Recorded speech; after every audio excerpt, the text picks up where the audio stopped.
Hi, family. This is a call to my family in Christ to be responsible and check before you share things on social media.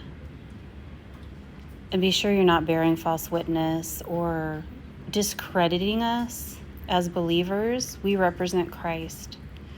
And we need to be sure that the things that we share are true. This is just one example, okay? There have been many things I have seen shared. A few years ago, someone I trusted, a believer, on YouTube, shared something that was untrue. It was that the Pope had written his own Bible, and of course changed a lot of things that's said in it. Now, I certainly don't care for this Pope. I think he's a liar and he's up to no good.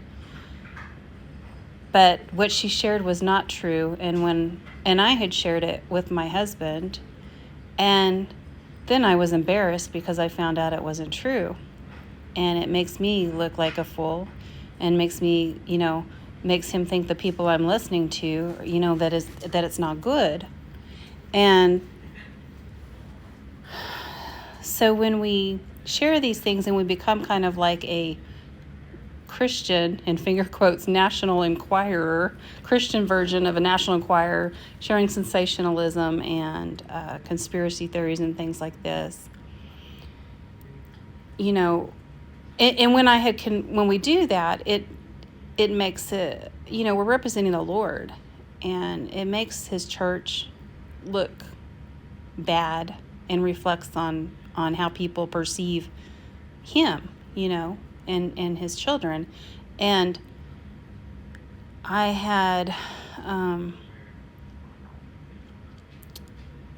the person who'd shared that, I told them, I found out it wasn't true, and her response was, well, he certainly is, up to no good. And she wouldn't take the post down or tell or apologize or anything, because she figured it was okay to say whatever she wanted about him, and just make up stuff and share that as well, which that is bearing false witness. I don't care how awful you are or nefarious or whatever, you shouldn't spread lies about people. And this particular thing, like, I know someone who has read this actual book here, and this, the New World Order book written in 1989, and this page that they are claiming is from this book is nowhere in that book, okay? This was made up later. It's modified for spreading a conspiracy theory. They didn't know about 5G radiation in 1989 or COVID-19, which they name in here.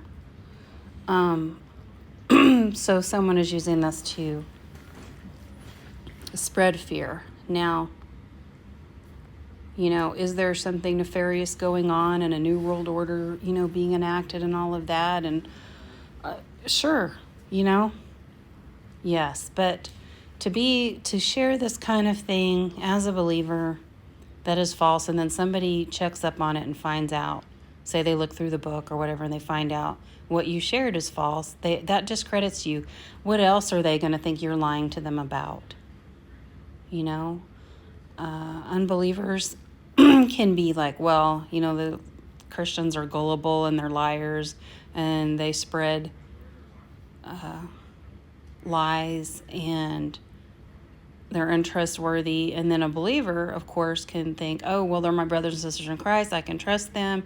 And they share these things, and then they get discredited by other people in their life that maybe they'd like to lead to Christ. So we need to be careful about that, guys. And what really disturbs me is that several times on YouTube, I have come to these people that have shared these wrong things, and they have either ignored me or blocked me. And it breaks my heart. It really does. I don't understand why someone would not be interested in representing the Lord and His church rightly and support honesty. So I wanted to share this with you, and I wanted to tell you that this particular post is false. And I guess I'll just leave it at that. I love you guys.